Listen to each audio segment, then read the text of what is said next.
Red Bull Racing brought an upgraded car to Friday's final test day in Bahrain. The RB21 featured a new nose and floor, and according to Automotor and Sport, this will pretty much be the Melbourne spec for next weekend's season opener.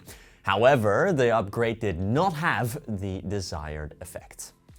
Well, thank you for watching another GPFans news video. We already posted a news video this morning. We're double dipping today, so if you've missed that one, that probably means you're not subscribed to the channel. Hit the button down below to not miss anything and hit the bell as well if you want to stay up to date in the world of F1. Automotor and Sport are one of the most reliable sources when it comes to technical knowledge, and their verdict was that the front wing did have a positive impact, but the modified floor did not. It made the car nervous and was swapped back for the older spec floor later on in the day. Still, AMUS have Red Bull as the second quickest car after McLaren, but the team's technical director, Pierre Vacher, was not entirely happy.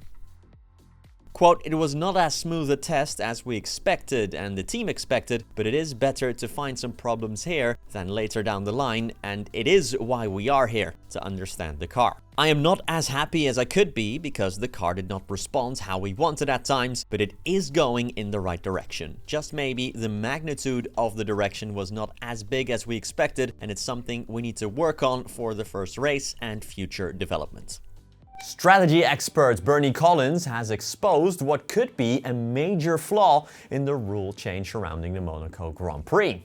Every driver is required to make at least 2 pit stops from now on in the race at the Principality. The rule was approved last week for this year's Monaco Grand Prix. The goal is to improve the race's spectacle, as in 2024, the top 10 finished exactly where they started as a lap 1 red flag took all strategy out of it. As overtaking is nearly impossible with modern F1 cars around Monaco, an extra pit stop could be a way to spice the race up. But Collins, the former head of strategy at Aston Martin and Racing Point, sees a loophole. Quote, "Often a 2-stop strategy is actually the quickest way to do Monaco, but because of traffic, it's not.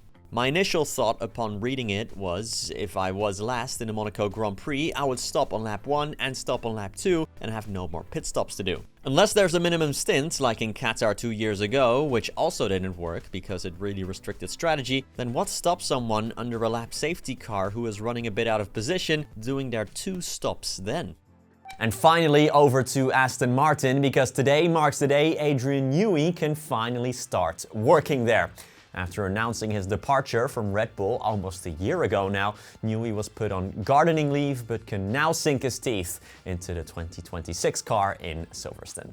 While Aston Martin is one of only 2 teams to not change their driver lineup, the other one being McLaren, there have been a slew of changes behind the scenes in recent times. Andy Cowell was appointed as CEO. Cowell prioritized sorting out Aston's management structure to have it organized and streamlined by the time Newey would arrive to make the designer more effective as well. Teams have been allowed since January 1st to work on their 2026 challengers, meaning Newey is already playing catch-up. Speaking to the BBC, he revealed what his first days at the factory in Silverstone will look like.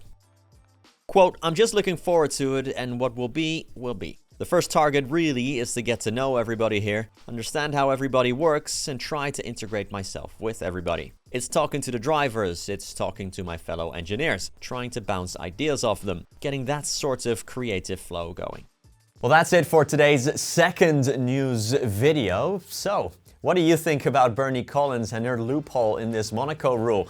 Is this something teams should go for if you're starting from the back? I mean, why not, right? You don't have anything to lose. Leave your comments down below with your thoughts, and I'll be back tomorrow morning with the next one. Thank you so much for watching.